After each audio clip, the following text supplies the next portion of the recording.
Hello and welcome. My name is Zachary Kimball, And I'm Sophie Balago. and we're here representing Eta Psi, the Phi Theta Kappa chapter for Lewis and Clark Community College, to inform you about our Honors in Action project, Combating Implicit Bias. But first, a little background information on our school.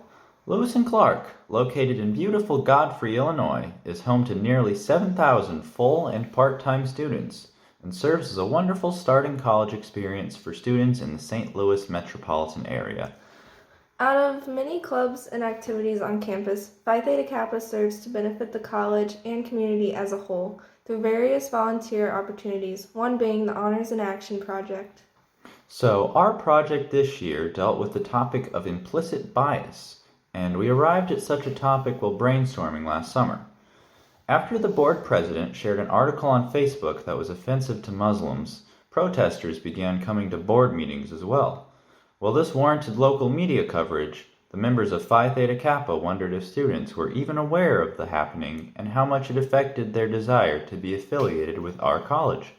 This led to a rich discussion about how students get their news and if their news came from biased sources. This led to a discussion about how our brain takes in information, which allowed us to critically examine research on how humans process information. And the central theme that we found to be most critical was implicit bias.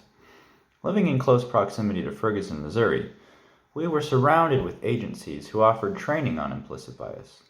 We also had a new director of diversity and inclusion who was offering our faculty and staff such training and was willing to give us a trial run of her research and presentation.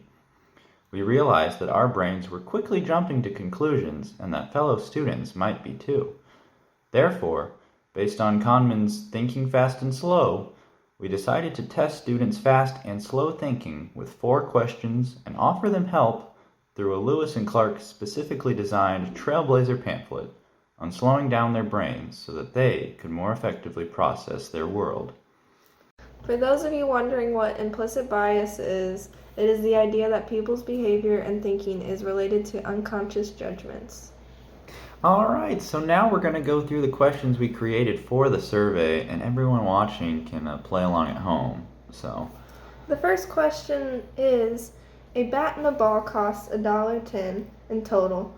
The bat costs $1 more than the ball. How much does the ball cost? 10 cents. No, sorry, the correct answer is 5 cents. You didn't stop to think through the question. You came to the wrong answer. Wow, okay.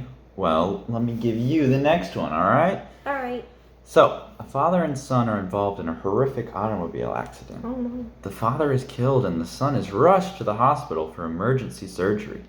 Upon their arrival, however, the surgeon takes one look at the child and says, "I cannot operate on that boy. He is my son." Now, how is that possible? I don't know.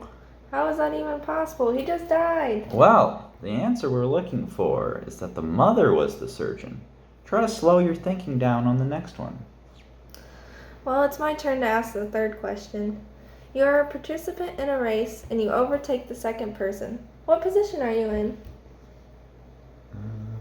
I've got it. You're in second place. That's right. Good job. Oh, okay. And now I'll ask you the last question. Okay.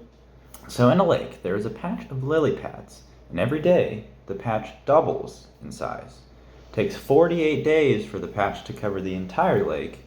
Now, how long would it take for the patch to cover just half of the lake? 47 days.